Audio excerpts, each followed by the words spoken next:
is Reverend Shelley Fisher, the resident priest here at Reno Buddhist Center.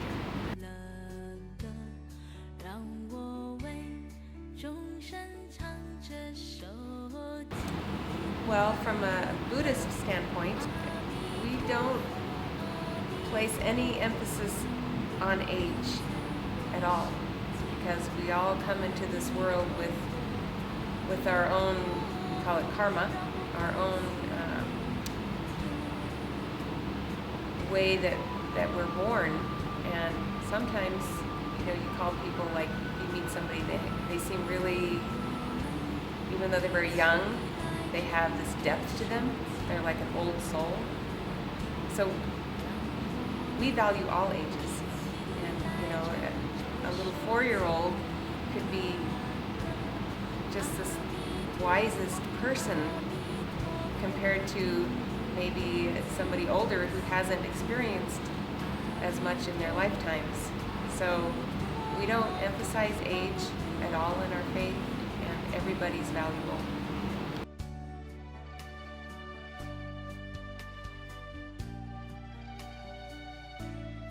Buddhism doesn't put much emphasis on material wealth, and we certainly don't believe that somebody who has a bigger house is better than somebody who lives in an apartment.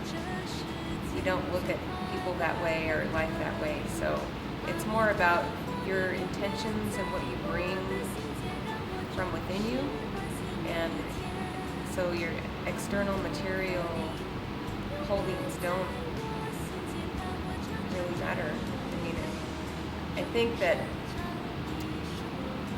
doing something with your livelihood that's positive, and if that makes money for you, that's great.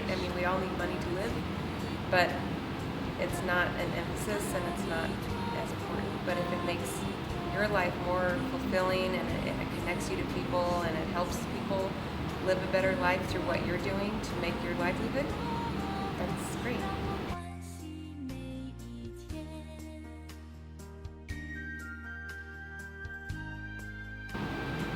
We believe that everybody is born with that spark of Buddha nature in them. There's a goodness that's in you from birth, and that possibly you go wrong through traumatic or negative experiences in your life.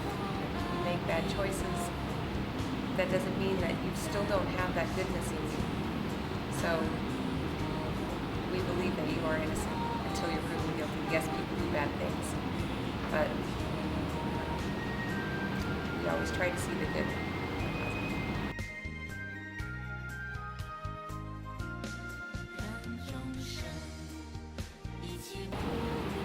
Change is a constantly occurring thing. We're always in change. We're changing every second. So that's one of the ways that we experience pain and suffering, is that when we attach to things and we don't want them to change, and we cling to that not wanting to change, that brings us unhappiness. So realizing that everything is in change, and then that's okay, that's a natural flow of life. Wanting new things all the time, that's kind of desiring things, maybe too much. We trying to be happy with what we have, that's a good thing, but things change. So there's kind of a double thing going on. In Buddhism, there's a lot of ritual and very, very old traditions, and we still have those. So some things don't change in certain ways, and that grounds us. Those very meaningful traditions that are hundreds of years old, that grounds us in our tradition. But we adapt them to the current time. So.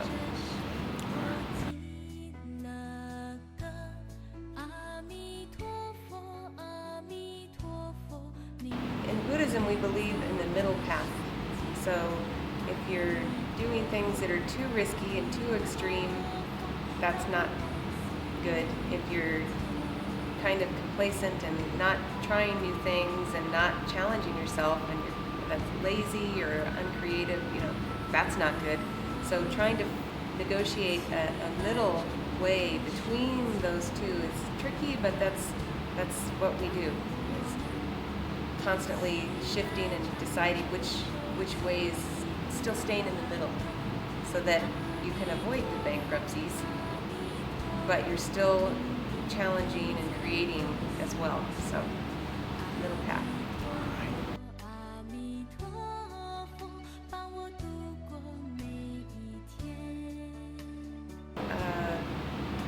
The Four Noble Truths of Buddhism is the Buddha recognized that there is suffering in the world, and that we have sickness, it's a form of suffering, old age, we are all going to get old, and death, and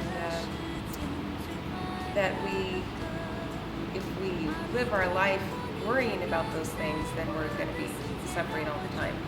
So how do we live a life of joy? We're always going to come across things that make us suffer. But how do we turn those around? Can we always be happy? No. Is that okay? Yes.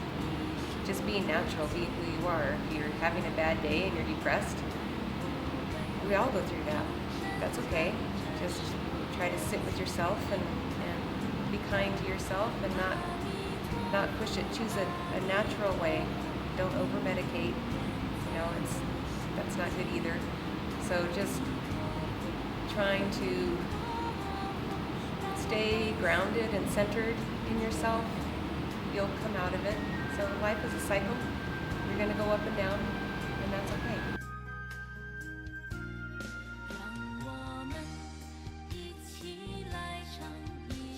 Honesty is important, but also every situation is going to be different. Can you always be completely, brutally honest with somebody?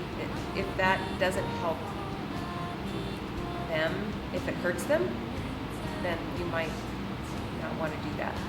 And maybe it's not lying, just don't disclose how you're feeling right at that moment, choose a different time. So there's always maybe a better, more delicate way to handle being honest, and maybe having faith means that you think you're always right. Maybe you're not always right. So just kind of reflecting on the situation and considering how it will affect the other person is more important than you being right or telling it like it is. So it's kind of considering the other person.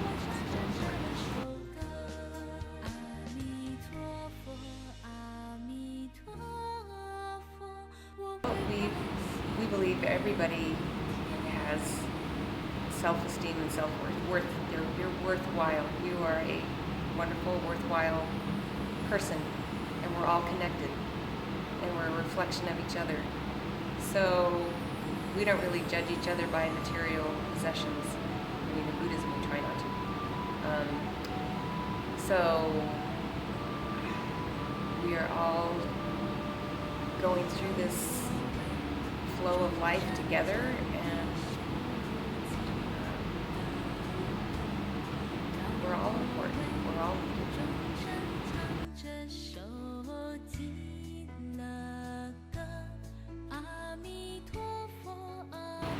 just because I'm a Buddhist priest doesn't make me better than one of our congregation members. So we're all equal here, and we're all valued just the same. And we all give different gifts and bring different things to the table, and so we definitely believe in equality of the sexes, the races. I mean, there's no separation.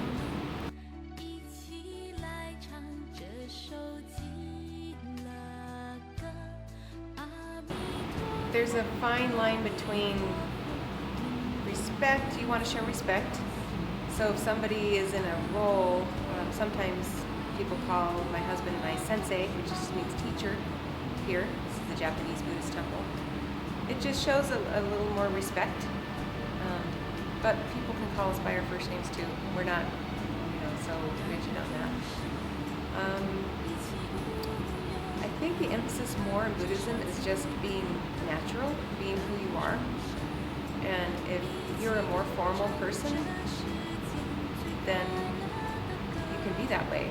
If you're a little more casual and relaxed, then you can be that way. So it's kind of coming in as you are. You're okay just as you are.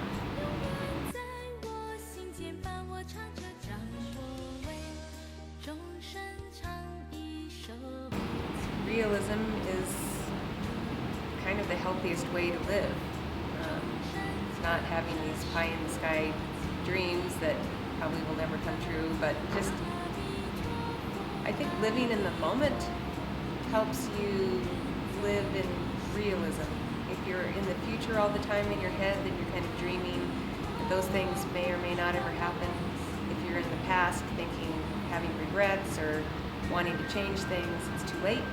So being in the present moment and focusing on what you can do right now and adjusting to those changes in the present moment is healthier. I think that helps you stay realistic to what you can do and where you fit in, and you can react to things more clearly if you stay present.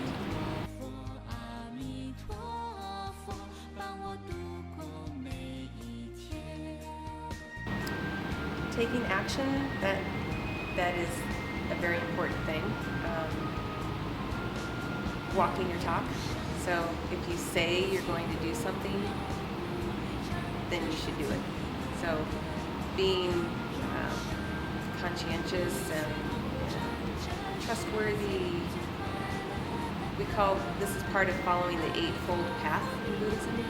So having right speech, talking appropriately, not gossiping, not speaking negatively about people, but having right speech leads to right action and right effort. So combining those things really helps. On Sunday we do these called Dharma talks. It's like a sermon. So that is talking. It's delivering some teaching of the Buddha. So talking is important and it helps get the information out there. But then it's what do you do with that information? Or what do you do in your life that's going to make it better for you and better for those around you?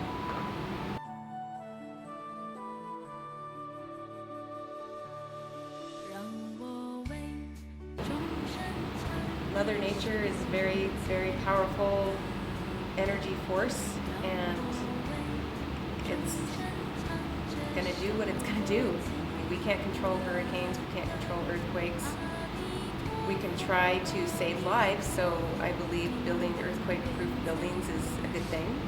And whatever we can do to help save lives and create a better, healthier planet, reduce pollution, and try not to